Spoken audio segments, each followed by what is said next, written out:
everybody, welcome to the week in digital marketing so far. It's Friday, October 18th, 2019, and I'm back from Pubcon. If you don't know what Pubcon is, it is a digital marketing conference that takes place every year out in beautiful Las Vegas, Nevada, and has been taking place for the last 19 years. I just happen to be one of the speakers at the conference this year, along with hundreds of really intelligent people. That's where I got this snazzy t-shirt that I'm wearing, thanks to Search Engine Journal, and where I got some of the news that we're going to bring you in today's video. Now we're going to go to YouTube. YouTube has released augmented reality virtual makeup try-on ads for the masthead ads placement. YouTube's got your back there, content creator. They convinced copyright troll Christopher Brady to stop filing false DMCA takedown notifications on the YouTube platform. This came in the form of a lawsuit settlement between Mr. Brady and YouTube. This should help reduce the amount of fake DMCA takedowns occur across the platform. Political marketers, you can start reserving ad space on YouTube right now with a new tool called Instant Reserve.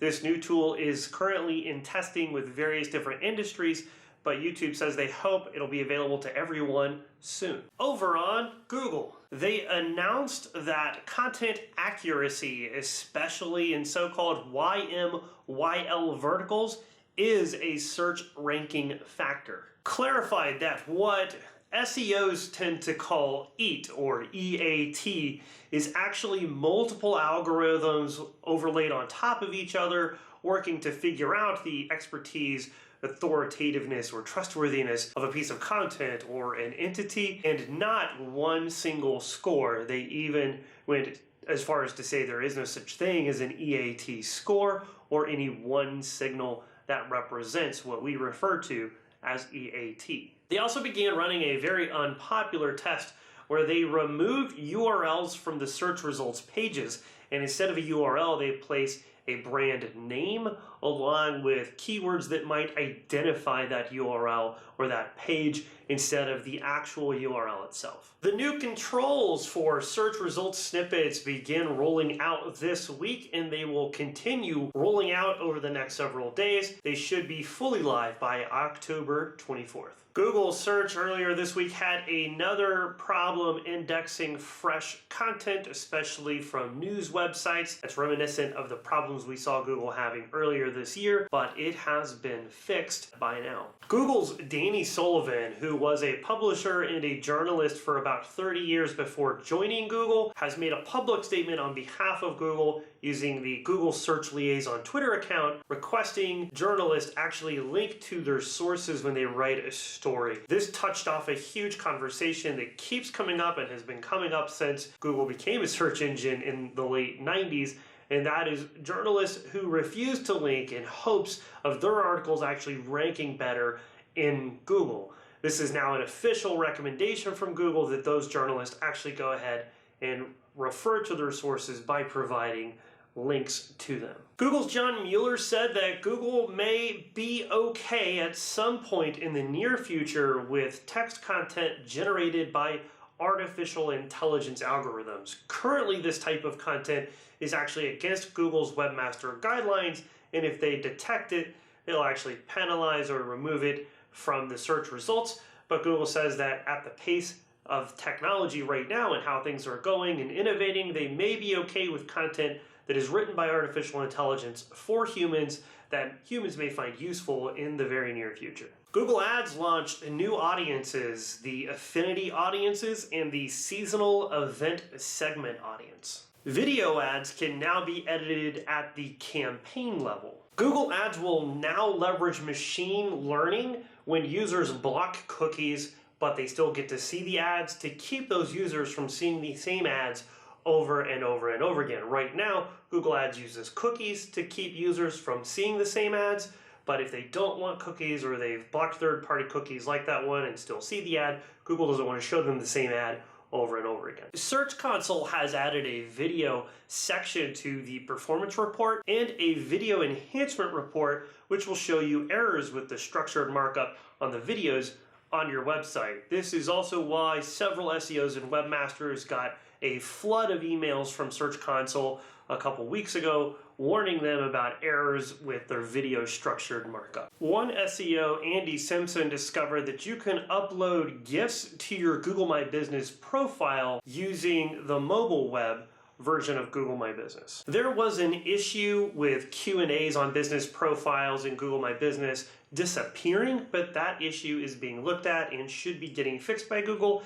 In fact, it should probably already be fixed by the time you watch this video, but just in case, double check and see if your Q&As are still showing up. If not, head over to the Google product forums and let them know. Google AdSense announced that they have improved the auto ads product and the controls that publishers can use to customize it. In Facebook news, Facebook introduced new templates for story ads in a bid to make it easier for marketers to create ads for stories on Facebook and Instagram. In an announcement posted by Facebook just yesterday, they revealed that all marketers will now be able to target search results with their ads on Facebook. Stories ads across Facebook, Instagram, and Messenger now get a call to action for send message. If you want to get messages from your potential customers to start a conversation real quickly, this may be very useful for you. Mark Zuckerberg gave a speech at Georgetown on freedom of speech, and in that speech he accused China-backed TikTok of censorship. Researchers say that Mark Zuckerberg might actually be onto something with his claims. Facebook officially launched their Libra cryptocurrency, even though almost every single one of their high-profile partners has left the project. I'm still gonna stick with Bitcoin. Over on Instagram, users can now revoke access to third-party apps. They no longer want to have access to their data inside of a new section of the settings panel. Code on Instagram makes it look like they're about to roll out direct messaging to the desktop version of the app. Instagram is removing the following tab, which allows other users to see your activity on the platform. Wait, other people can see what I've been doing on Instagram? Hold on one sec. Over on Snapchat, Snapchat crashed for several hours on Monday. Snapchat now has a new ad product called Dynamic Ads. If you're an advertiser on the internet or a PPC marketer, you're aware of dynamic ads on other platforms.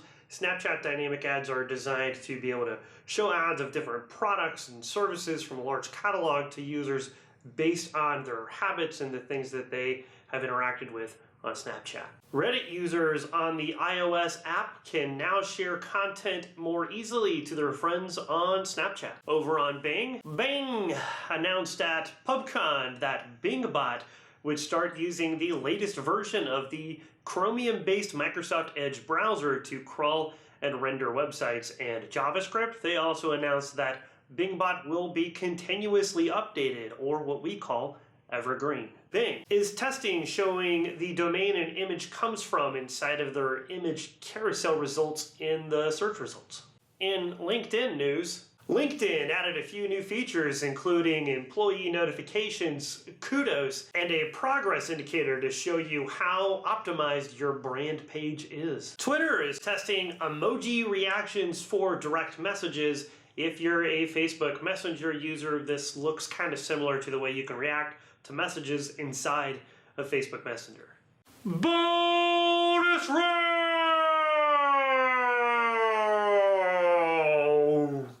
Vice's motherboard discussed in an article an internal memo leaked out of the New York Times. That internal memo came from the Times Standards and Practices department, where they pleaded with journalists and editors to actually link to their sources. If you remember, under Google, we told you that Google's Danny Sullivan said journalists should link. This has been a huge issue for a long time, but the New York Times is one of the biggest problems. They rarely ever link to people, but it seems that journalists inside of the New York Times and Standards and Practices are really getting tired of the New York Times being dragged, as well as their writers and their journalists getting dragged on social media by other people in the industry for refusing to link to their sources. Both Google and Pinterest revealed the top Halloween costume searches for 2019. The data looks like it's probably based on stuff before the Joker movie hit theaters, so probably a little skewed there, and they're both pretty different considering their audiences. So if you're selling Halloween costumes, you're really curious about how to get people to buy Halloween costumes on your website, you might want to look at both of these reports. Some lawmakers on Capitol Hill want to remove the legal liability shield for big tech companies when it comes to UGC content. All of those big tech companies benefit from a 1996 law. I don't want to mince words here. If that legal liability shield is removed and platforms are held responsible for all of the content uploaded to them, like if YouTube was held responsible for this video, then free platforms would cease to exist and it would become very difficult to be an online content creator. A report from eMarketer forecasts Google's share of search advertising revenues continuing to decline while Amazon's skyrockets. My friend and senior manager of global engagement at Microsoft, Perna Virji, was named the U.S. Search Personality of the Year at the U.S. Search Awards at PubCon, and I couldn't be more proud of you, Perna. Congratulations. That's it for this week in digital marketing so far and the week prior. Thank you so much for watching this video. If you saw me at PubCon and I looked a little out of it, I apologize. I was tired and had allergies affecting me pretty much the entire time, but I hope you had a great time. I hope to see you at the next PubCon or at another conference. Until next time.